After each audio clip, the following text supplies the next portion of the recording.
teguran Tuhan ya Bu ya. Kita sama-sama mulai ya sharing kita. Kelihatan ya Bu ya, suara saya jelas ya. Oke. Shalom Ibu. Halo. Halo Bu. Suaranya agak terganggu lagi sedikit, Ibu. Oh iya. Bagus Ini, lagi. Oke, maaf ya, ini mungkin signal kali ya Bu ya. Sekarang jelas Bu? Jelas sekali, Bu. Oke, baik. Tuhan berkati. Ya, kita baca 1 Yohanes 2 ayat 17 ya. Dan dunia ini sedang lenyap dengan keinginannya. Tetapi orang yang melakukan kehendak Allah tetap hidup.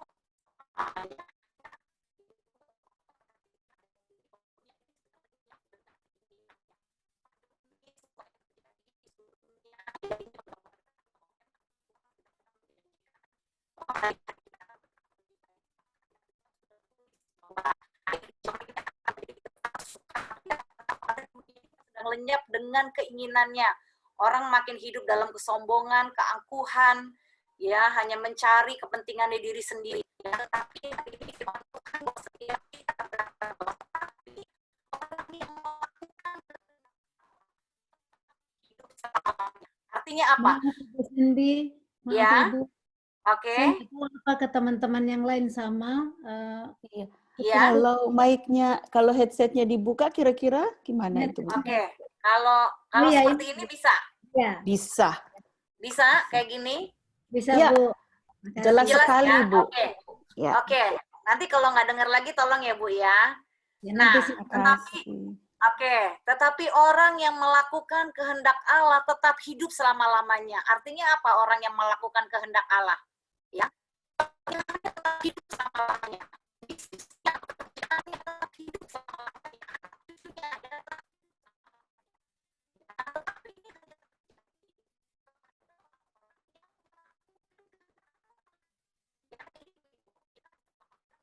ya oleh anugerah Tuhan kita diselamatkan. Tetapi kalau kita ingin tetap hidup selama-lamanya, ini hanya bisa terjadi janji Tuhan ini hanya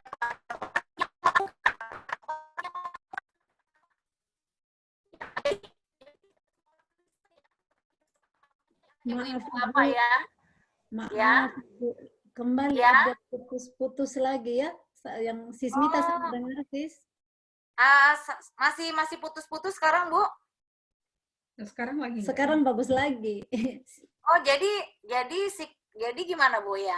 Putus nyambung putus. Mungkin kita yang lain-lain, apakah kita harus tutup video? Ibu aja yang buka video? Mungkin Ibu aja buka video ya, kami tutup. Iya, kami tutup video. Mungkin kurang kuat ya. signalnya.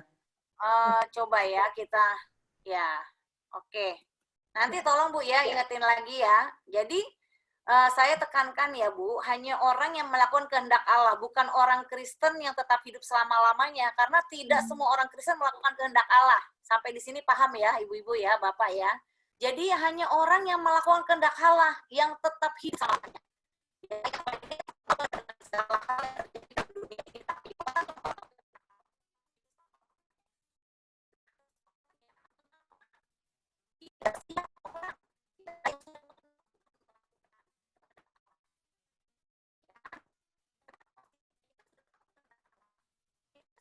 Suara hilang lagi. Suara hilang lagi ya? Halo, Shalom.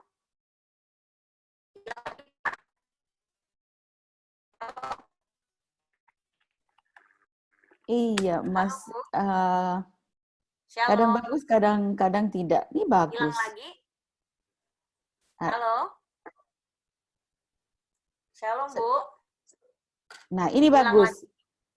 Iya, oke. Ini sekarang oke? Oke, Bu? Oke. Ya. Oke, ya. Aduh, sorry banget ya. Padahal di rumah biasanya Zoom nggak pernah bermasalah sih. Iya. Ini ya. Oke.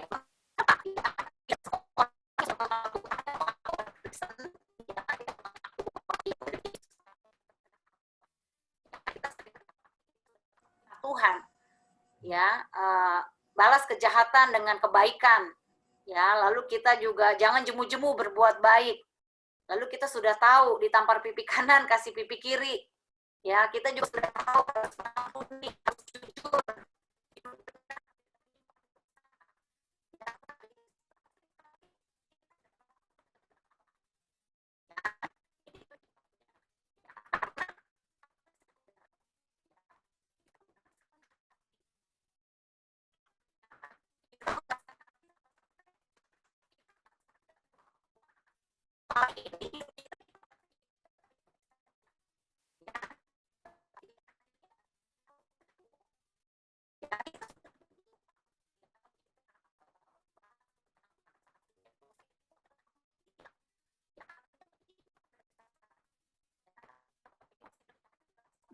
Saya minta maaf Ibu Sandy, nggak ini Aduh, lagi. nggak dengar Ya, suaranya Mami gimana? mungkin Tunggu ya. begini Bu, mungkin Ibu tolong keluar dulu nanti masuk lagi, mungkin gitu Bu, karena kencang sekali kalau pas bagus tapi nanti putus lama gitu. Sayang banget.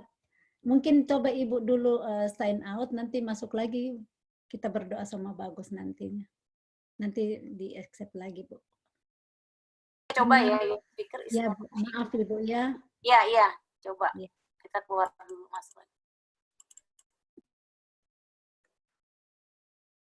Dari tadi dia nggak bisa dengar suara Mami itu. Your speaker kenapa is not working? Dengar bagus kalau pas Ya. tapi kadang lama. Ya, bantu doa ya Bu ya. Kita doa ini yang mau Iya, coba-coba Ya. mengganggu ini. Ini anak saya Kita lagi. banyak yang mau juga. ditegur ini, banyak yang mau ditegur menerima. ini. Pasti Bu, pasti didoakan. Iya. Kita doa semua. Ini lagi dibantu ya sama anak saya. Coba. Saya keluar dulu dari Zoom ya. Terima kasih anak manis. Iya ini anakku bantuin. Valeria tahu. Vanessa nomor 2. Vanessa, makasih Vanessa. Ya sign out aja dulu mungkin Mami nak, nanti masuk lagi atau gimana? Leave the meeting. Ya leave dulu ya, mungkin leave the meeting dulu.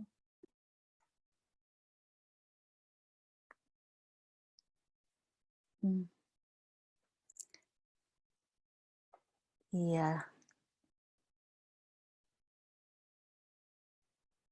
Kita minta kekuatan yang luar biasa dari surga menghandle semuanya. Bagi Tuhan tidak ada yang berat, bagi Tuhan tidak ada yang mustahil.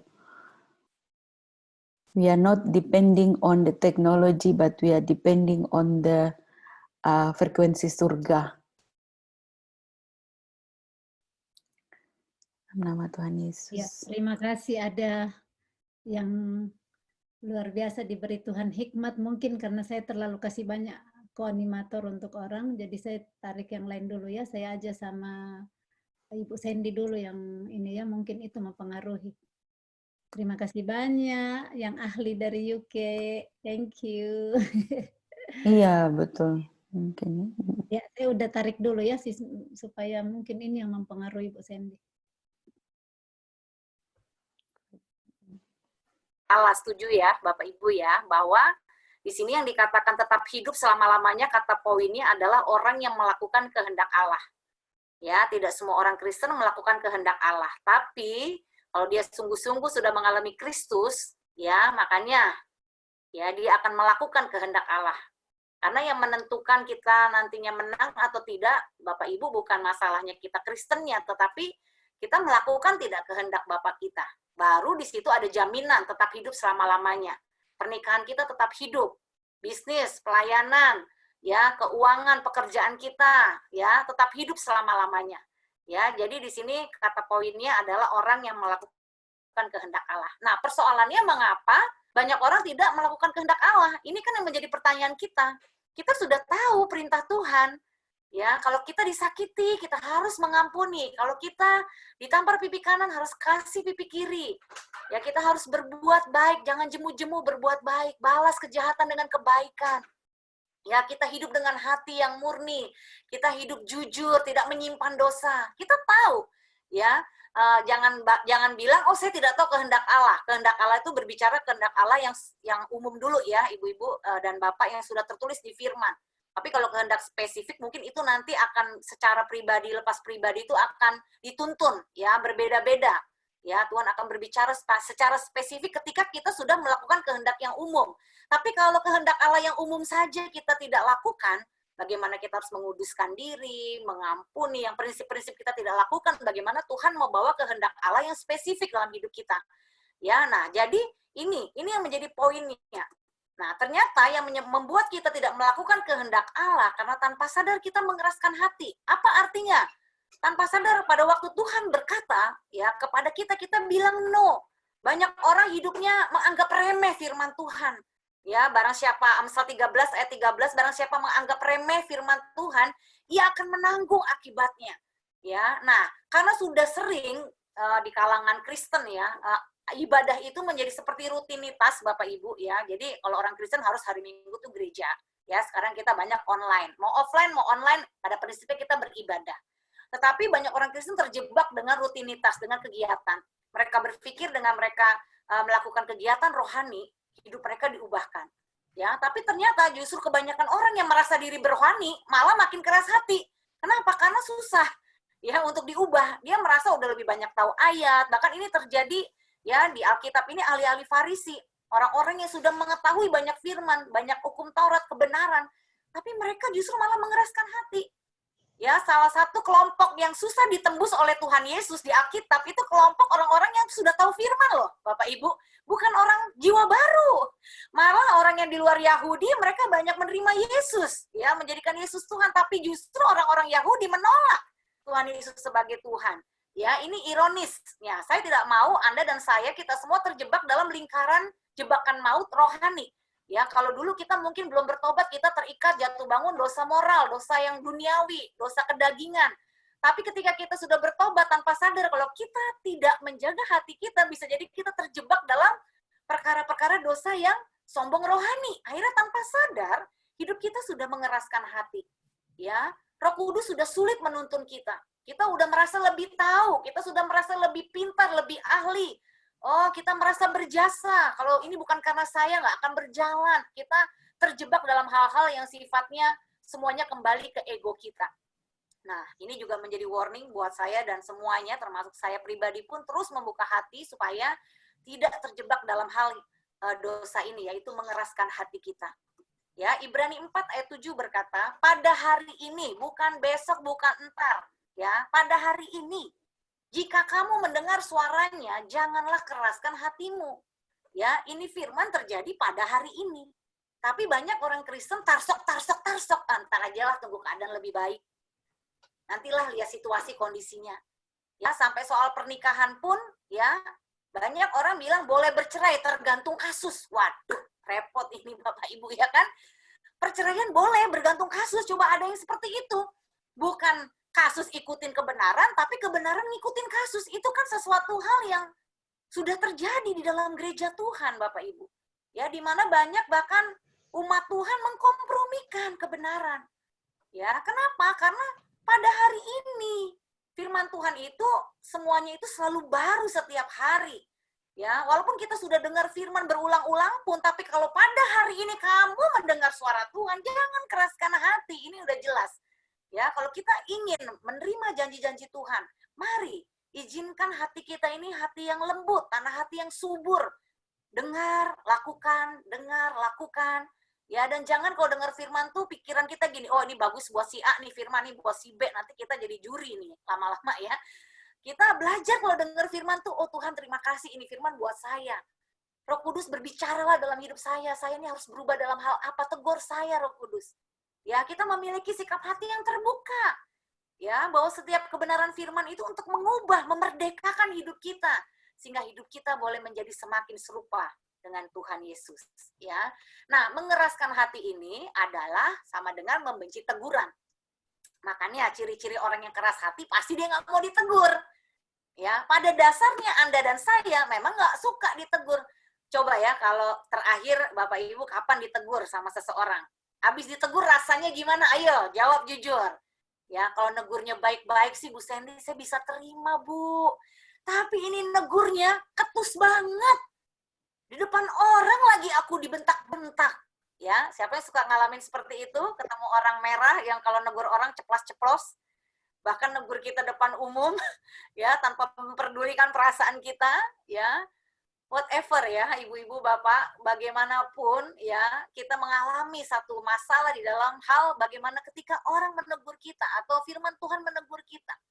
Ya, oleh sebab itu, ya, bagaimana caranya untuk supaya kita memiliki hati yang lembut, tidak keras, kita mulai mencintai teguran. Ya, jangan mengabaikan teguran. Ya, bahkan seorang nabi pun pernah ditegur oleh keledai kan. Ya, Tuhan bisa pakai apapun untuk menegur kita. Bahkan anak kita bisa ngomong ke kita untuk menegur kita, suami, istri ya. Nah, hari ini biarlah kita menjadi anak-anak Tuhan yang hatinya lembut. Katakan sama-sama, saya mau memiliki hati yang lembut. Ya, saya mau memiliki hati yang lembut. Amsal 15 ayat 10 berkata, siapa benci kepada teguran akan mati. Jadi firman Tuhan itu ada hukumnya, Bapak Ibu. Ya, firman Tuhan itu tidak pernah pandang bulu. Tuhan itu tidak pernah membeda-bedakan kita. Mau dia pendeta, mau dia rajin ibadah, mau dia orang berdosa sama sekali nggak kenal Tuhan. Intinya, firman ya firman, hukum ya hukum. Kepada siapapun tanpa pandang bulu, hukum itu akan berlaku. Jadi kalau kita benci kepada teguran, kita akan mati. Makanya banyak orang Kristen rohaninya mati, tapi dia merasa hidup-hidup aja. Ya, tetap melayani, ya tetap ikut aktivitas kegiatan rohani, bahkan aktif sekali. Tapi tanpa sudah tidak bertumbuh. Ya, ibu-ibu masih dengar suara saya? Jelas? Jelas Masih sekali, Bu, Bu. jelas sekali. Oke, nah apa sih 5 level teguran itu? Ya, kita mulai dari yang pertama. Yang pertama itu level teguran dimulai dari hati nurani. Ya, bahwa hati nurani kita itu akan menuntun kita, akan berbicara kepada kita. Ya, di sini dikatakan bahwa Roma 2 ayat 15, sebab dengan itu mereka menunjukkan bahwa isi hukum Taurat ada tertulis di dalam hati mereka, ya. Dan suara hati mereka turut bersaksi. Ya, pikiran mereka saling menuduh atau saling, ntar saya geser sedikit ya, fotonya ini menghalangi ayatnya, saling membela. Ya, jadi kita lihat di sini bahwa hati nurani itu ada tertulis di dalam hati kita. Jadi jangan bilang saya nggak tahu kalau itu dosa, nggak mungkin. Orang nggak kenal Tuhan Yesus pun tahu kok kalau dia buat dosa. Waktu pertama kali saya mencuri, ya saya ini masa kecilnya punya kebiasaan mencuri. Ya, waktu dulu saya memang bertumbuh dari anak yang berontak. Ya, saya marah dengan papa saya karena dari sejak umur 5 tahun papa saya sudah tinggalkan saya. Ya, jadi karena saya marah efeknya kemana-mana. Ya, salah satu kebiasaan yang buruk ya, merokok, mabuk ya, free sex ya, melakukan hal-hal yang cabul secara pribadi. Ya, saya juga akhirnya belajar ya untuk coba-coba ngambilin duit orang tua karena udah terlibat dalam pergaulan bebas jadi butuh duit banyak.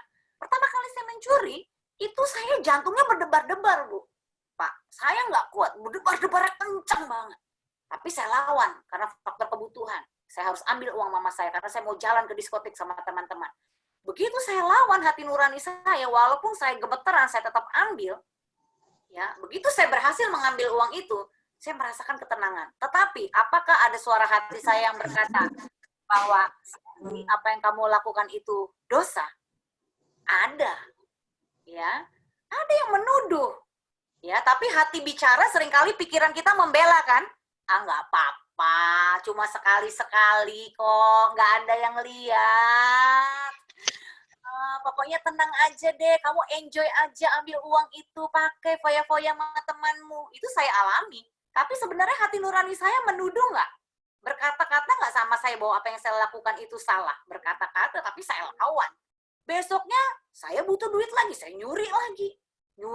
Akhirnya sampai lama-lama waktu saya ambil duit, itu bisa semenit jadi sambil saya siul-siul. Sambil saya udah nggak merasa lagi bahwa nyuri itu berdosa. Deg-degan di dalam hati saya hilang. Ya sama pertama kali juga waktu saya jatuh dosa perzinahan. Itu waktu mau dicium aja, itu dari ujung rambut sampai ujung kaki, kayak ada yang bergetar. Nggak boleh, ini perbuatan yang nggak baik. Kamu harus lari. Ya, tapi karena saya juga memang waktu itu mengeraskan hati, ya udah saya memberi diri saya akhirnya. Ya, dan akhirnya saya jatuh. Ya, sekali, 2 kali, 3 kali melakukan dosa perzinahan masih ada rasa dosa kayak jijik, kayak waduh nggak layak Tuhan ampuni, kayak ingin bertobat. Tapi akhirnya karena saya mengeraskan hati lama-lama ya pulang gereja aja langsung berzina. Di gereja pun berzina. pikiran ngelantur kemana-mana, ya, fantasi seksual, ya. Saya alami itu. Artinya apa? Saya mengeraskan hati. Ya, hati nurani itu adalah suara dari dalam diri kita yang berfungsi sebagai hakim atau wasit yang akan menuduh dan membuat kita gelisah jika kita melakukan hal yang salah, tapi ia juga akan memberi kita rasa damai jika kita melakukan hal yang benar. Ya, jadi seperti GPS. Ya, hati nurani itu menuntun kita lurus, belok kanan, kita milih ke kiri. Ya, udah tahu kiri itu jurang maut. Ya, duduk sama kumpulan pencemooh, setiap hari gosip, Roh Kudus bilang, angkat kakimu dari situ. Keluar dari grup WhatsApp yang kepahitan semua, gosip semua. Tapi kita mengeraskan hati. Manusia itu selalu begitu. Cenderungnya hati bicara, pikiran membela. Tapi kan Tuhan. Ya, kita membela diri. Ya, padahal hati nurani itu sudah diberikan oleh Tuhan dalam hidup kita untuk berfungsi sebagai hakim, sebagai wasit, memperingati kita. Dan kita pasti kalau melakukan dosa itu nggak tenang kalau kita lahir baru loh ya. Salah satu tanda orang lahir baru, dia nggak bisa lagi hidup dalam dosa. Walaupun dia bisa jatuh dalam dosa, tapi dia tidak bisa hidup dalam dosa.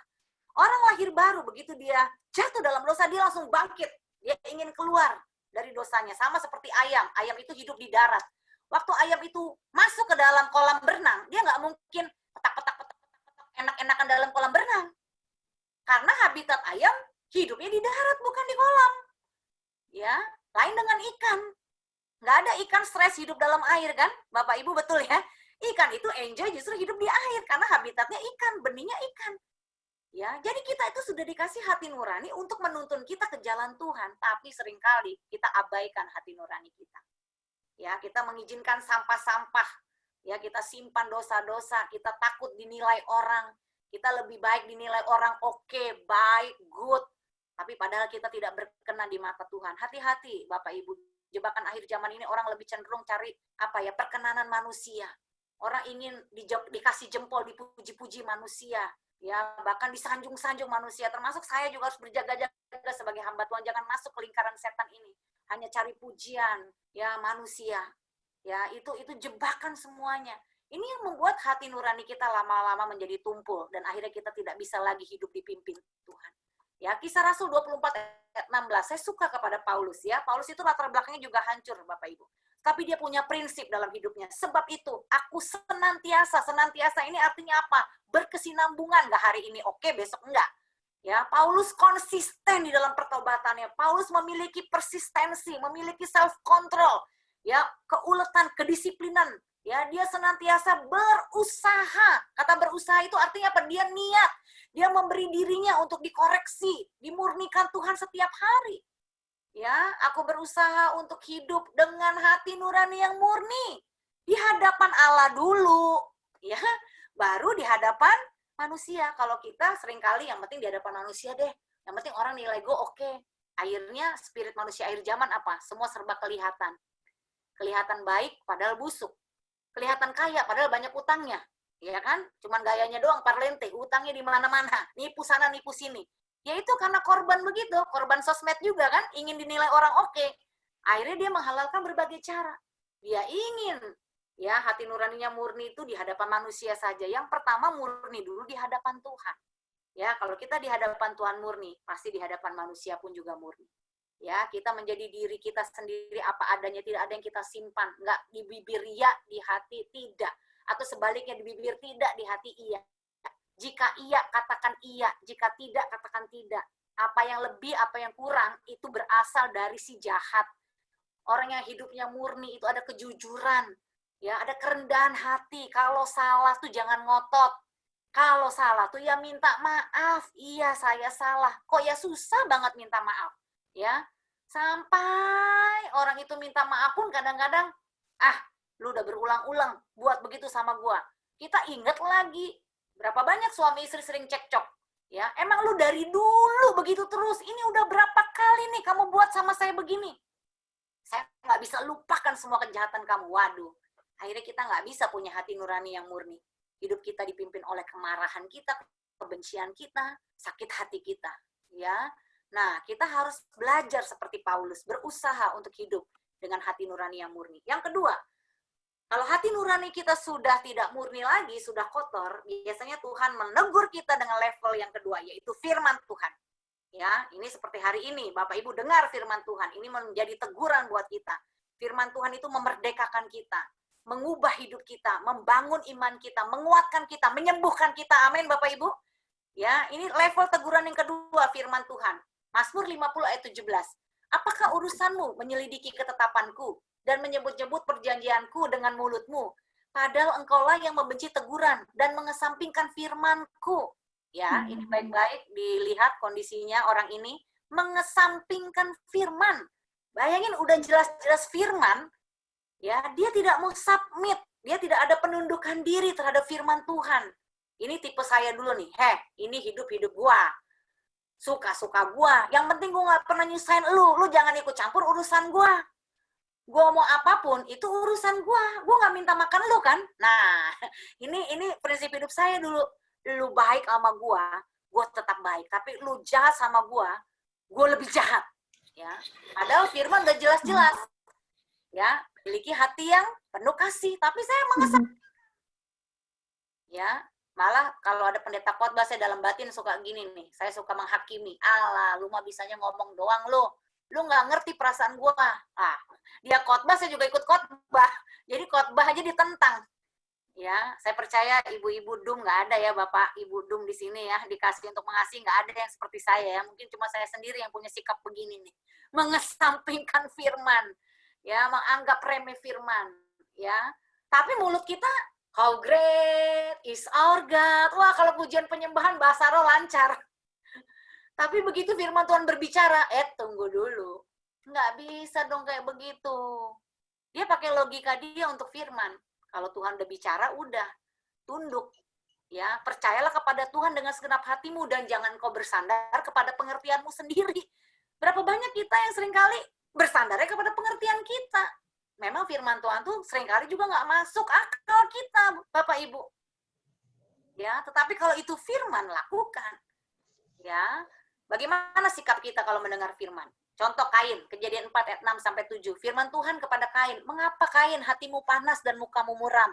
Apakah mukamu tidak akan berseri jika engkau berbuat baik?" Ya, ini firman Tuhan lembut loh sama Kain. Tuhan cuma bertanya, "Mengapa hatimu panas dan mukamu muram?" Nah, nih, orang-orang yang nggak mau ditegur nih begini, hatinya selalu panas, mukanya muram, cemungut terus, mengeluh mulu, bersungut mulu, ya kan? Dia mukanya nggak berseri-seri. Kalau dengar firman tuh sikapnya begini, ya, atau sambil ngantuk-ngantuk, ya. Pokoknya nggak ada attitude yang baik, nggak ada respon hati yang mau terbuka. Ya, ini Kain nih contohnya. Malah dia marah. Tuhan berkata dengan lembut, firman Tuhan datang kepada Kain, dia nggak mau terima. Dia berontak. Ya, tetapi jika engkau tidak berbuat baik, dosa sudah mengintip di depan pintu. Ia sangat menggoda engkau, tetapi engkau harus berkuasa atasnya. Ya, ini firman mengajar kepada Kain. Kamu kalau nggak mau dengar firman, nggak mau ditegur, dosa sudah mengintip depan pintu. Dan itu sangat menggoda. Memang antara daging kita dengan roh ini kan berlawanan terus. Roh maunya nurut, daging ini maunya berontak. Ya, tetapi firman Tuhan jelas berkata, tetapi engkau harus berkuasa atasnya. Artinya apa? Kita harus menaklukkan daging kita untuk tunduk kepada firman. Amin, Bapak Ibu. Jangan ikutin daging ini binasa. Daging ini membawa perpecahan, daging ini membawa semua dosa hinggap dalam hidup kita. Ya, kita harus menguasai ya semua daging kita di atas kuasa firman Tuhan. Ya, lalu firman Tuhan kepada Kain, "Di mana Habel adikmu itu?" Jawabnya, "Aku nggak tahu." Dia mulai bohong kan? Nih, orang yang menolak firman pasti buahnya bohong. Ya, orang yang menolak firman dia suka pinter buat alasan. Idenya paling kreatif kalau cari alasan. Ya. Ya udah jelas-jelas bunuh adiknya, tapi dia jawab sama Tuhan loh. Ini dia jawab sama Tuhan loh, Bapak Ibu, bukan jawab sama manusia loh. Dia berani loh bilang sama Tuhan, "Aku tidak tahu apakah aku penjaga adikku." Dia lupa diri, Bapak Ibu. Lihat orang yang udah sampai level teguran kedua ini udah lupa diri. Tuhan aja dilawan, bayangin. Siapa di sini suka sikap hati ngelawan Tuhan? Ya, saya dulu begitu. Tuhan, biarin lu juga jahat sama gua, lu nggak adil sama gua. Itu saya dulu marah sama Tuhan.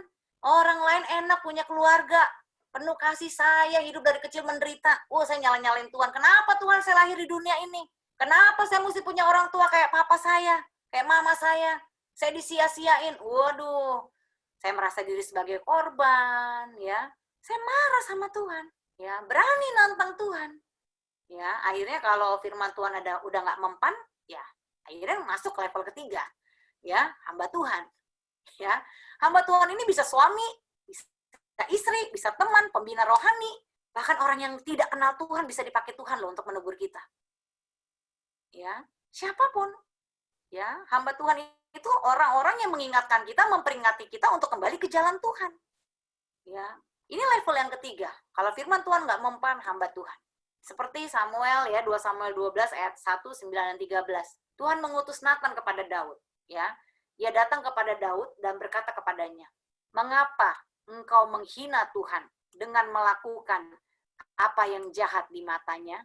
Ya, ini Daud waktu berzina dengan Batseba. Nathan menegur Daud. Ya, Uria orang Het itu kau biarkan ditewaskan dengan pedang. Istrinya kau ambil menjadi istrimu.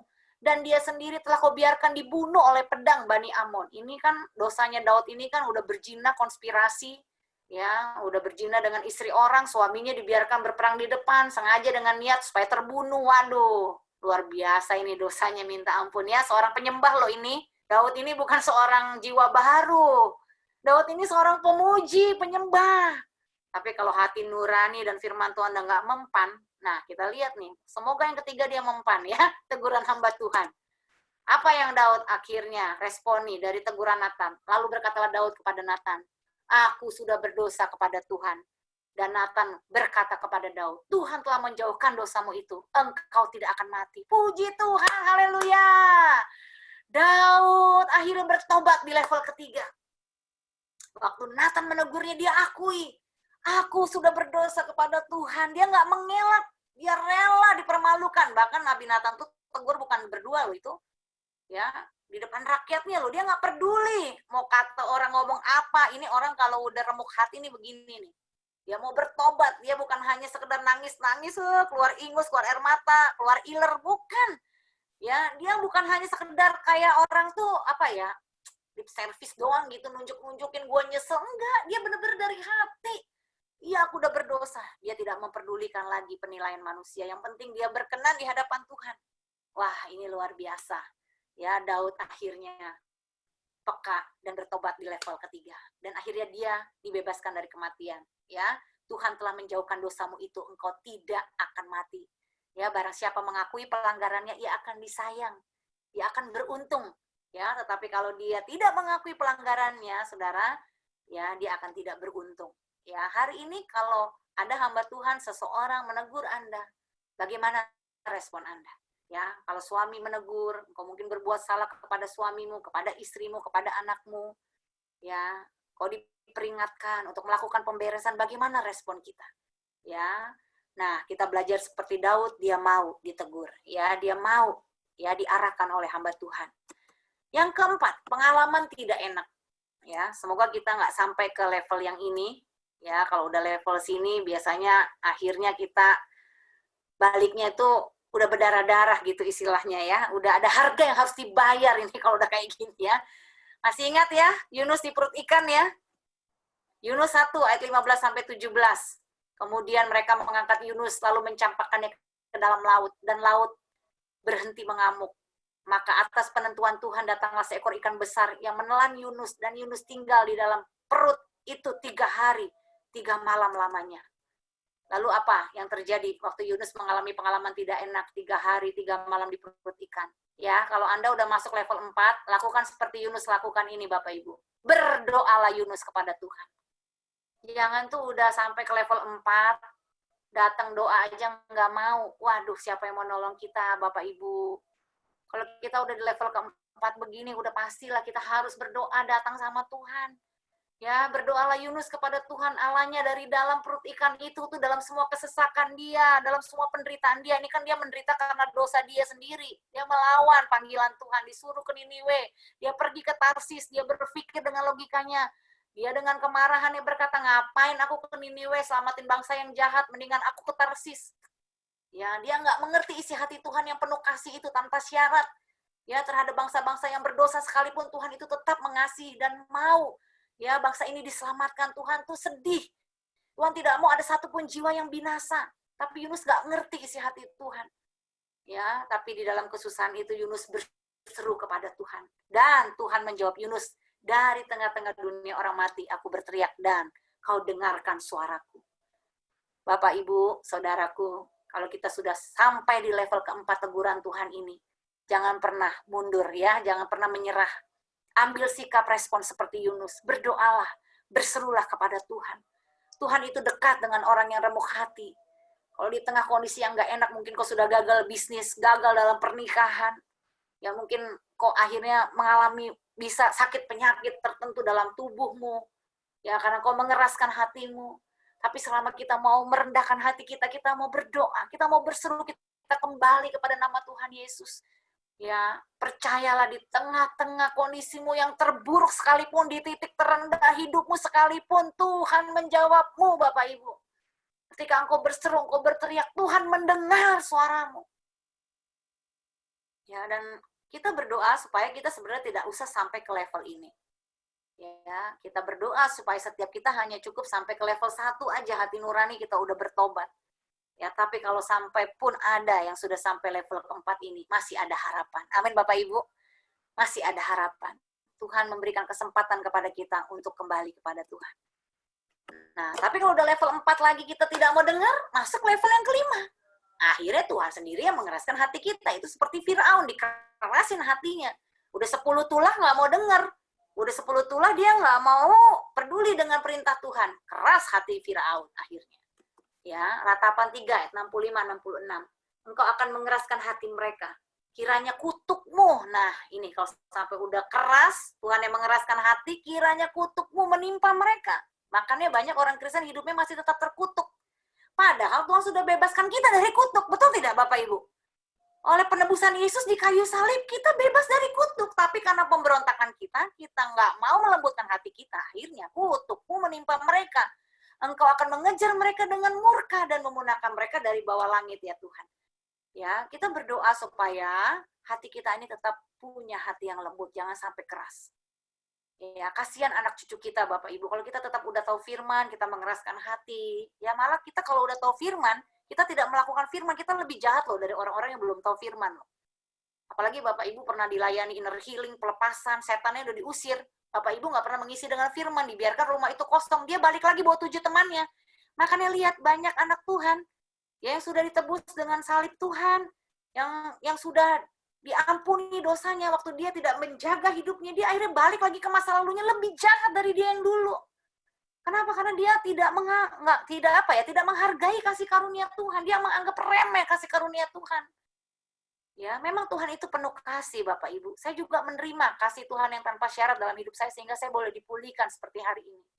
Ya, tapi itu juga ada balasan respon dari respon hati saya yang juga mau dipulihkan.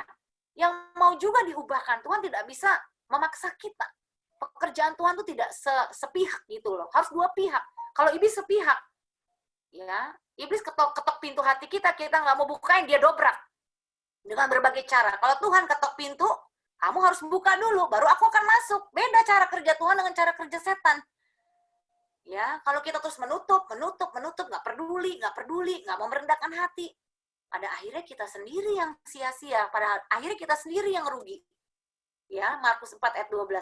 Ini juga nih, banyak dialami anak Tuhan. Sekalipun melihat, mereka tidak menanggap. Ya, sekalipun mendengar, mereka tidak mengerti. Udah dengar firman berulang-ulang, udah lihat mujizat Tuhan, bahkan udah ngalamin loh mujizat Tuhan loh. Tapi nggak ngerti juga. Seperti bangsa Israel, degil.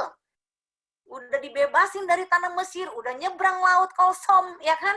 Udah dikasih makan, di padang gurun, dikasih minum, dikasih tiang awan, dikasih tiang api, udah ngeliat loh, udah ngalamin pertolongan Tuhan, tapi nggak ngerti-ngerti. Ya, akhirnya apa? Ya udah, akhirnya banyak bangsa Israel akhirnya mati di padang gurun, saudara. Nggak masuk tanah perjanjian. Kenapa? Supaya mereka jangan berbalik dan mendapat ampun. Akhirnya, ya mereka kehilangan tanah perjanjian, sesuatu yang berharga dalam hidup mereka.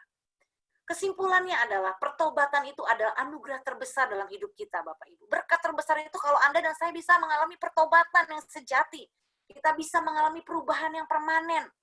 Ya, tidak lagi menjadi orang Kristen yang kayak badut, up and down, up and down, up and down. Ya, kadang tobat, kadang kumat, kadang tobat, kadang kumat, ya. Suka-suka gua lagi, ngatur diri gua sendiri lagi, nggak mau dipimpin Tuhan. Ya, kalau Anda dan saya bisa mengalami pertobatan itu adalah anugerah yang terbesar. Ya, di mana kita bisa mengalami kasih Tuhan yang tanpa syarat dan kita menghargai kasih-Nya. Kita menyerahkan hidup kita sepenuhnya untuk dipimpin oleh Roh Kudus. Tuhan yang menjadi penguasa tunggal dalam hidup kita. Ya, kita tidak seenak-enaknya lagi dengan hidup kita. Kita tahu bahwa Tuhan sudah tebus kita. Hidup kita bukan milik kita lagi. Ya, remakan lagu itu selalu ya. Hidupku bukannya aku lagi, tapi Yesus dalamku. Hidupku bukannya aku lagi, tapi Yesus dalamku. Harus begitu Bapak Ibu. Ya, hidup kita bukan milik kita lagi. Ya, jadi biarlah hari ini lewat 5 level teguran ini kita mengalami pertobatan yang sejati. Ya, kita memiliki hati yang lembut. Ya, yang pertama lewat hati nurani yang murni. Yang kedua adalah firman Tuhan, yang ketiga hamba Tuhan, yang keempat pengalaman tidak enak, yang kelima jangan sampai akhirnya Tuhan yang mengeraskan hati kita. Pada hari ini, jika kamu mendengar suara Tuhan, janganlah keraskan hatimu. Ya, tetapi kita sungguh-sungguh bertobat dan memiliki sikap respon yang rendah hati di hadapan Tuhan. Kalau ditanya Bu Sandy ngalamin peristiwa sampai yang gimana sih dalam hidup Bu Sandy? Ya, saya ini udah kelas 3 SMA aja udah terjadi level keempat. Ya, saya mengalami hamil di luar nikah, masa-masa saya justru mau ujian, saya hamil. Dan karena nggak siap, saya gugurkan. Ya, tapi udah dapat teguran seperti itu, saya nggak bertobat juga, saya tetap hidup dengan suka-suka saya hidup dengan free sex, saya tetap pahit dengan orang tua, saya pahit dengan diri saya juga kecewa sama Tuhan. 2 tahun terulang lagi, aborsi lagi. Ya, sebenarnya itu satu pengalaman yang paling membuat saya tertuduh. Saya sebagai pembunuh, saya sebagai seorang wanita yang tidak punya perasaan, nggak punya hati. Ya itu yang paling mengintimidasi saya. Saya udah merasa, aduh dosa saya begitu banyak, saya merasa jijik dengan diri sendiri. Ya, dari kelas 5 SD saya sudah dilecehkan, pelecehan seksual oleh pembantu laki-laki di rumah nenek saya. Saya mengalami kehidupan yang sangat rapuh. Ya, gonta-ganti pacaran dari cowok ke cowok. Saya udah jatuh bangun dosa seks. Saya nggak peduli lagi bagaimana hidup saya sengaja merusak, bahkan saya 3 kali mencoba bunuh diri, saya udah kehilangan harapan, saya melihat masa depan saya itu gelap, suram. Nenek saya dari kelas 3 SD, ya karena mama saya dari latar belakang muslim itu sering ngomongin saya, lihat nih hidup lu sial gara-gara mama lu masuk Kristen katanya, mama lu jadi orang kafir. Lu kalau nggak mau balik ke agama lu semula, katanya agama nenek saya, maksudnya Islam, hidup lu sial lu. Itu dari kelas 3 SD, nenek saya udah bilang gitu. Mana ada laki-laki mau mak lu? Itu mah aib katanya. Papa mama kamu tuh udah berpisah katanya. Kalaupun laki-laki itu mau sama kamu, mana ada? Ya, mertua yang mau punya menantu kayak kamu. Itu nenek saya udah brainwash saya tuh setiap hari itu begitu. Maksudnya supaya saya kembali ke muslim. Ya. Jadi saya dari kelas 3 SD tuh udah melihat, hidup gue udah hancur, bokap nyokap gue udah pisah, ya udah gue gak punya masa depan. Gak ada laki-laki mau sama saya. Ya, akhirnya saya bertumbuh sebagai seorang anak wanita yang tanpa figur bapak, tanpa kasih sayang. Saya pahit, saya kesel, saya ngelihat papa saya bahkan 3 SMP tinggal dengan seorang wanita, janda, punya 2 anak wanita, itu bukan anak kandung papa saya. Dia begitu sayang sama anak wanita itu, ya anak itu juga panggil papa saya papa, saya datang ke rumahnya, diajak papa saya syok. Ya, mereka peluk-peluk papa saya, sementara saya sudah hancur. Ya, saya nggak pernah boro-boro, papa saya nggak pernah ambilin saya rapot, Natalan nggak pernah ada, ulang tahun nggak pernah ada, hari-hari sibuk semua di sana. Ya, malah yang lebih diakui anak wanita itu bukan saya sakit banget, saya kecewa banget kelas 3 SMP. Saya bilang di hati saya, papa jahat, papa menyia-nyiakan anak kandung papa sendiri, papa lebih sayang anak orang daripada anak papa hancur, papa nggak peduli, papa lebih sayang anak orang. Saya dalam batin saya ngomong, sampai mati gue nggak bisa ampunin lu yang udah ngerusak hidup gue. Waduh, saya marah banget tuh 3 SMP. Saya caci maki tuh perempuan pelakor yang ambil papa saya bilang, dasar kamu perempuan murahan, gak tahu diri, ngerebut suami orang, ngerusak rumah tangga orang. Saya marah tuh 3 SMP. Akhirnya apa yang terjadi 2 SMA, saya jatuh pacaran dengan pria 13 tahun lebih tua, dan baru saya tahu setelah 3 bulan dia ternyata masih statusnya suami orang. Ya, saya benci dengan wanita seperti itu, saya menjadi wanita yang seperti itu. Ya, jadi kalau kita tidak peka dengan teguran Tuhan, Bapak Ibu, ya, kita akan menjadi sosok pribadi yang sungguh menyeramkan. Ya, walaupun saya dari kecil tuh udah lahir tuh itu udah Kristen loh. Saya ditanamkan firman dari sekolah minggu, remaja, pemuda. Mama saya itu sekali ikut Yesus, tetap ikut Yesus prinsipnya. Tidak ada yang dapat menceraikan kecuali maut. Mama saya pegang covenant janji nikah, pernikahan. Sekalipun dari latar belakang muslim. Papa saya yang sudah khotbah, udah bawa firman malah jatuh ke dosa perselingkuhan. Ya. Nah, semua itu terjadi jadi membuat hati saya itu, kenapa hati saya keras? Karena saya pahit. Saya tidak mau mengampuni. Saya merasa diri saya sebagai korban. Ya, akhirnya Roh Kudus juga sulit ya berbicara kepada saya. Firman Tuhan berkali-kali. Tahu nggak ibu-ibu, saya itu bertobat karena apa? Terakhir itu saya ingat. Itu titik-titik penentuan ya yang kalau saya berbalik flashback itu menjadi titik momentum di mana kalau saya salah memilih, habis saya benar-benar mati. Karena saya udah 3 kali mau bunuh diri, Tuhan luputkan. Ya, itu mama saya cuma sederhana ngomong begini. Ini lewat hamba Tuhan ya, seorang ibu. Dia ngomong begini, "Sandy, sekarang mama nggak mau banyak ngomong sama kamu. Kamu pilih 2 hal ya, pilih salah satu. Kamu jatuh ke batu atau batu jatuh ke kamu." Waduh, saya tek langsung. Selama ini mama saya kalau nasihatin saya soal firman, waduh masuk kuping kanan, keluar kuping kiri. Bapak Ibu, saya nggak pernah dengar, emang gue pikirin. Ya, saya nggak pernah peduli. Mama saya mau ngomong bebusa kek, nggak pernah peduli. Tapi hari itu nggak tahu ya, perkataan mama saya itu nancep tek gitu ke hati saya. Jatuh ke batu atau batu jatuh ke kamu. Saya mikir, aduh jatuh ke batu sakit. Tapi nggak sesakit kalau batu jatuh ke gua ya. Wah, saya mikir kayak tanah longsor gitu, Bapak Ibu. Kalau tanah longsor dari gunung itu kan banyak batu-batu ya. Waduh, kalau batunya batu gede nimpa saya udah nggak bisa bangun lagi, saya mati. Nah, di situ saya kepikiran tuh. Kalau saya mati hari ini, saya masuk mana Tuhan? Wah, saya udah tahu pasti saya masuk neraka. Orang saya masih hidup dalam dosa, saya nggak bisa mengampuni. Saya dendam, saya kepahitan. Saya masih hidup dalam dosa perjinahan. Bagaimana? Di situ saya sadar bahwa ternyata surga dan neraka tuh ada. Saya seperti dicelikan, Bapak Ibu. Dan disitulah nasihat mama saya itu masuk ke hati saya. Nah, saya nangis di hadapan Tuhan. Itu pas momennya saya mau bunuh diri ketiga, lagi dalam keadaan mabuk, saya nyetir mobil. Ya, saya udah niat nih kalau nggak tubrukin tronton, tubrukin tiang listrik. Bahkan saya udah lihat tuh, saya akan ngajak 2 teman saya. Saya kali ini mati nggak sendiri. Dua kali bunuh diri saya sendirian, tapi yang ketiga saya mau mati bareng, bertiga. Saya udah punya pikiran jahat itu. Saya udah ajak teman saya semobil. Ya, kalau mati bertiga, kuburan lebih rame. Wah, masuk koran, masuk radio, 3 anak muda-mudi mati. Saya udah sampai kayak begitu loh, saking dendamnya sama orang tua. Dan saya cuma ngelihat gini, nanti di kuburan, bokap nyokap tuh dateng, nyesel loh telah nyanyian hidup gua. Saya cuma punya pikiran hati seperti itu, Bapak Ibu. Ya, tapi di saat itulah yang ketiga itu justru saya bisa nyetir tuh kalau di Jakarta tuh dari wilayah Semanggi ke Bekasi itu jauh. Saya itu dalam keadaan mabuk cuma bisa lihat garis putih di jalan tol. Saya udah muntah-muntah, tapi kok bisa selamat sampai ke perumahan itu. Itu sampai hari ini saya nggak habis pikir, itu cuma semuanya karena penyertaan Tuhan. Disitulah saya ingat pilihan yang mama saya nasihati buat saya. Kamu jatuh ke batu atau batu jatuh ke kamu. Kalau hari itu saya tidak ambil keputusan untuk jatuh ke batu, hari ini sudah lain ceritanya, Bapak Ibu. Ya, saya memilih akhirnya bertobat remuk hati. Saya akui Tuhan, Engkau sanggup ubah hidupku Tuhan. Saya hancur hati, saya akui, saya kepahitan, saya dendam. Ya, saya mulai dari yang pertama, akar dosa saya itu pahit sama papa saya ampuni.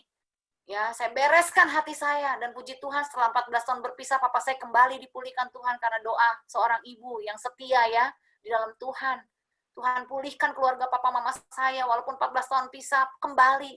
Walaupun kembali dengan banyak hutang. Tapi mama saya dengan kasih tanpa syarat menerima papa saya. Bahkan mama saya bilang sama saya, Sandy, utang papamu, utang mama. Bahkan mama saya rela ya melegokan, menjual rumahnya untuk bayar hutang papa saya. Harta mama saya yang atas nama mama saya habis hanya untuk bayar hutang papa saya. Mama saya mengasihi papa saya tanpa syarat. Itu yang membuat saya akhirnya bisa celik mata saya, bisa merasakan betapa besarnya kasih Tuhan sampai seorang istri yang sudah dijahati bertahun-tahun kok rela memberikan apa yang dia punya untuk seorang suami yang sudah berbuat jahat buat dia. Ya, di situ saya sangat terinspirasi dengan sikap hati mama saya. Walaupun saat itu saya marah, saya sudah suruh mama saya bercerai. Tapi mama saya tetap tidak mau bercerai. Mama saya tetap pegang sumpah pernikahan. Ya, walaupun banyak orang bilang, bodoh lo Wan, mama saya Wanda, goblok lo Wan, lo dimanfaatin suami. Saya pun dengan ketiga adik saya juga sudah ngomong begitu. Mama bodoh dimanfaatin papa, tapi mama saya bilang, papa kamu itu suami mama. Dan sampai kapanpun mama tetap akan mencintai papa. Wah, di situ saya bisa melihat luar biasa kasih Tuhan. Dan itu yang memulihkan akhirnya kami semua sekeluarga. Ya, mama saya dulu selalu bilang, Sandy nanti kamu lihat papamu kembali. Semua keempat anak mama, anak papa, Sandy, Mervin, Reki, Heski, keempat anak papa mama semua jadi pendeta. Saya bilang amit-amit jebang baik, gue jadi pendeta najis, kagak pernah gue bakal mau jadi pendeta. Saya bilang dulu seperti itu ya Bapak Ibu ya. Tapi benar loh, ya doa orang yang benar bila dengan yakin didoakan itu sangat besar kuasanya. Akhirnya sekarang saya dan ketiga adik saya benar-benar jadi pendeta, kami sekeluarga semua melayani Tuhan. 2 di Amerika, 2 di Jakarta. Ya, saya percaya lewat hari ini tidak ada sesuatu yang kebetulan. Ya, dan tidak ada kata terlambat Bapak Ibu. Hari ini ketika kita mendengar suara Tuhan, lakukanlah hari ini. Jangan pernah bilang besok, apalagi lusa. Kalau engkau dengar hari ini, lakukan hari ini. Kalau hati nuranimu berbicara hari ini, kau harus minta maaf kepada seseorang. Kau harus membereskan apa yang sudah kau simpan unek-unekmu. Selama bertahun-tahun mungkin kau belum selesaikan, kau masih mengganjal. Bersihkan hatimu Bapak Ibu. Jangan pertahankan semua itu demi egomu, demi nama baikmu. Percuma itu semua di mata Tuhan. Ya lebih baik nggak apa-apa kita di mata orang hina, di mata orang jelek, tapi kita berkenan di hadapan Tuhan.